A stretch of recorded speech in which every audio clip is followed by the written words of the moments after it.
Ang ginawa ko naman dito ay dumbbell shoulder press. Napakahusay na workout pan-develop ng ating shoulder. Yan. Ang binuhat ko dito ay 60 pounds. Nasa 27 kilo yon.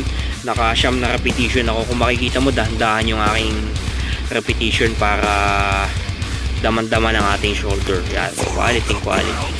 Saktong-sakto lang yung weight na binuhat ko dito. Naka-siyam na repetition ako. Napakagandang rep range nun para makabuild tayo ng strength dahil yun ang goal natin na hindi naman endurance. Kaya nag-heavy din ako sa ganitong shoulder press ay para mapalakas ko yung aking handstand push-up.